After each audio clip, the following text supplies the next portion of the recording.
नाज़रीन, पहली महाभारी जंग दौरान पुरस्कार बरमूदा ट्रायंगल में गुम थियल अमरीकी जहाज जो मलबो फ्लोरिडा रियासत के समुंड में हथ कयो वियो आहे। वधीक तफ़सील ॾिसूं था इन रिपोर्ट में।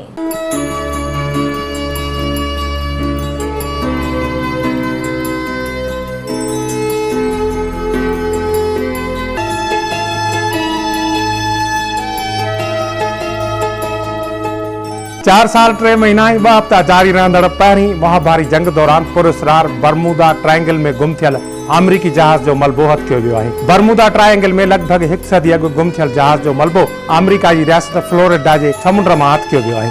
28 जुलाई 1914 खां 11 नवंबर 1968 ईस्वी ताईं जारी रहंदड़ पहिरीं महाभारी जंग दौरान अमरीकी जहाज SS कोटोपैक्सी बरमूदा ट्रायंगल में गुम थी वियो।